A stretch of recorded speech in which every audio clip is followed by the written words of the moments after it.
नमस्कार. डॉक्टर अरुणा ढेरे अर्थात आपल्या सर्वांच्या लाडक्या अरुणाताई यांना यावर्षी 69 वर्ष पूर्ण झाले. त्या निमित्ताने माझी मैत्रीण तेजस्विनी हिनं 69 अरुणाताई असा उपक्रम चालू केला आहे आणि त्या उपक्रमामध्ये नव्या जुन्याच्या काठावरती या अरुणाताईंच्या लेखसंग्रहामधला सावळे परब्रह्म हा लेख मला वाचावासा वाटला.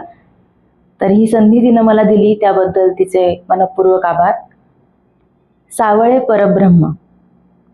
महाराष्ट्राच्या दैवत मंडलातला सर्वात सुंदर देव जर कुठला असेल तर तो आहे विठ्ठल. आपण मराठी माणसे कशी आहोत याचे वर्णन फार प्राचीन काळी म्हणजे 8व्या शतकात उद्योतन सूरी नावाच्या एका ग्रंथकारानं अगदी जवळून अचूक केले आहे. मरहट्ट लोक आणि त्यांची भाषा यांच्याविषयी तो म्हणतो, दढमडह सामलंगे साहिरे अहिमाण कलहसिलेय दिण्णले गहिल्ले उल्लविरे तत्थ मराठे. घट्टमुट्ट काळे सावळे सहनशील अभिमानी कलहप्रिय आणि दिण्णले गहिल्ले असे बोलणारे ते मरहट्टे. अशा काळ्या सावळ्या घट्टमुट्ट मराठी माणसांचा देव असे नेमकेपणाने म्हणता येते ते विठ्ठलाला. तो अगदी आपल्यासारखा आहे, दगडांच्या देशातला दगडाचा देव. दारुब्रह्म जगन्नाथासारखे त्याचे बाह्य रूप ओबडधोबडच आहे. लयतन्मय रेषांनी दृष्टी बांधून ठेवणाऱ्या इतर कितीतरी पाषाणमूर्ती आपल्याला ठाऊक आहेत. कधी त्यांच्या शरीराचे वाक, कधी त्यांचे विभ्रम, तर कधी अलंकारांची कुसर आपल्याला थक्क करून राहिली आहे. विठ्ठलापाशी यातले काही एक नाही. अगदी साधासा देव कटीवर हात ठेवून भवसागर इथवरच आहे असे सांगणारा. पण या देवानं काळ्या पाषाणाचे सौंदर्य आपल्याला केवढ्या सहजपणे समजावले आहे. कटीवरच्या हातांनी त्याच्या आकाराच्या मोडणीत एक गोडवा आला आहेच, शिवाय बघणाऱ्यासाठी अर्थ लावण्याच्या उमळणीची ती एक सुरेख जागा होऊन गेली आहे. विठ्ठल सावळा आहे. कधी ते सावळेपण गहिरे निळेपण भासते आणि कधी घनदाट काळेपण भासते. पावसाळी मेघांसारखे ते काळेपण. नुसते सुंदर नव्हे तर सजल काळेपण, मृदू आणि गूढ. विठू काळ्या पाषाणाचा आहे म्हणून काळा आहेच, पण तो विष्णुरूप आहे, कृष्णरूप आहे म्हणूनही काळा आहे. शिवाय नीलकंठ शिवही त्याच्यात मिसळला आहे, म्हणून हे काळेपण नवलाचे. कधी निळ्या कमळासारखे सुकुमार कोवळे, कधी निळ्या आभाळासारखे अपार मोकळे, कधी ते प्रेमासारखे करुणामय निळे सावळे असते आणि कधी ध्यासासारखे उन्मन निळे सावळे असते. ज्ञानदेवांनी या काळ्या सावळ्या रंगात रंगलेले कितीतरी अभंग रचले आहेत. सावळी खोळ पांघरून आलेला सावळा कृष्ण त्यांना दिसतो आणि त्यांच्या मनात कुणी गोपी त्या सावळेपणात मिळून जाण्यासाठी व्याकुळ होते. ज्याच्यापासून सुटकाच होत नाही, गुंतणेच अखंड राहते, असे ते सावळेपण असते. सावळे परब्रह्म आवडे या जीवा, मने मन राणीवा घर केले. काय करू सये सावळे गोवित, आपे आप लपत मन तेथे. बाप रखुमा देवीवरू सावळी प्रतिमा, मने मनी क्षेमा एक झाले. सावळ्या परब्रह्माविषयीचे प्रेम एकदा मनात निर्माण झाले, एकदा तो आवडू लागला आणि मग हाती काही राहिलेच नाही. मनाने स्वतःमध्येच त्याच्यासाठी एक राजगृह निर्माण केले. तो तिथे आला आणि त्याने गुंतवले असे की सुटता येईना. मन शोधू जावे तर पुन्हा पुन्हा त्याच्यातच लपलेले दिसावे. असे एक अनिवार आणि हवेसे हताशपण आले. त्याच्या मनात मिळून गाढ मिठीसारखे एक होणे एवढेच उरले.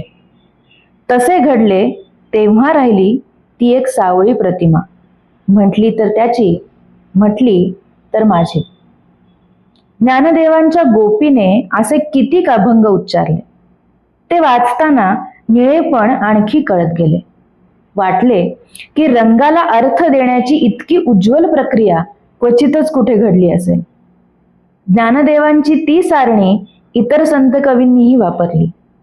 मल्हार महुडे गगनात दाटून आलेले असताना, वीज गरजत असताना काळा शृंगार करून एकटीच पाण्याला निघालेली नामदेवांची साजणी ज्ञानदेवांच्या गोपीची सखी होऊन भेटली आणि विराण्यांचा उदास कातर भाव काळेपणात विरघळत गेला.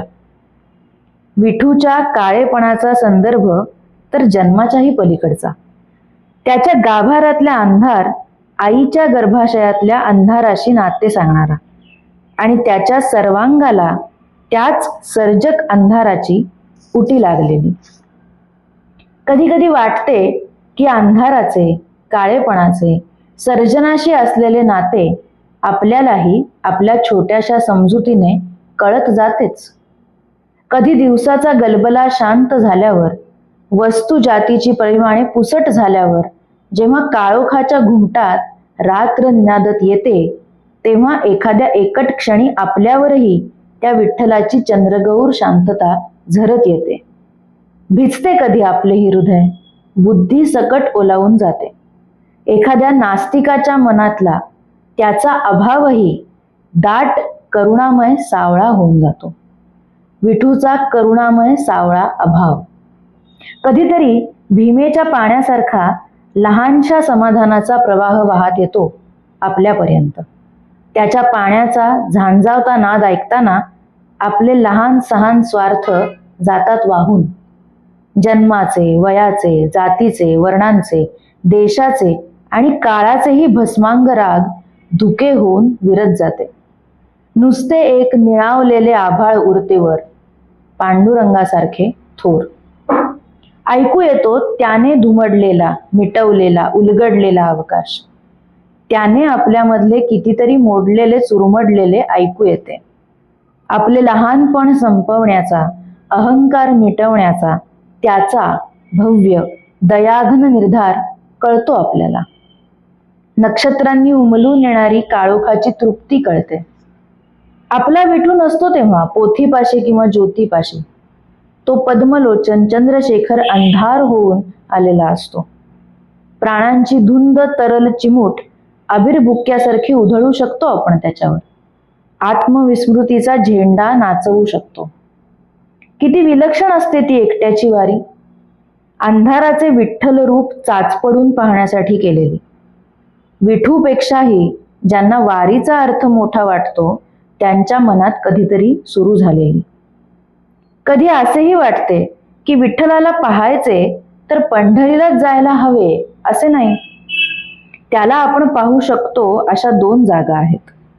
त्याच्या नुसत्या नामस्मरणावर ज्यांना आयुष्य तरून जाता येते असे सच्चा वारकऱ्यांचे चेहरे पहावेत.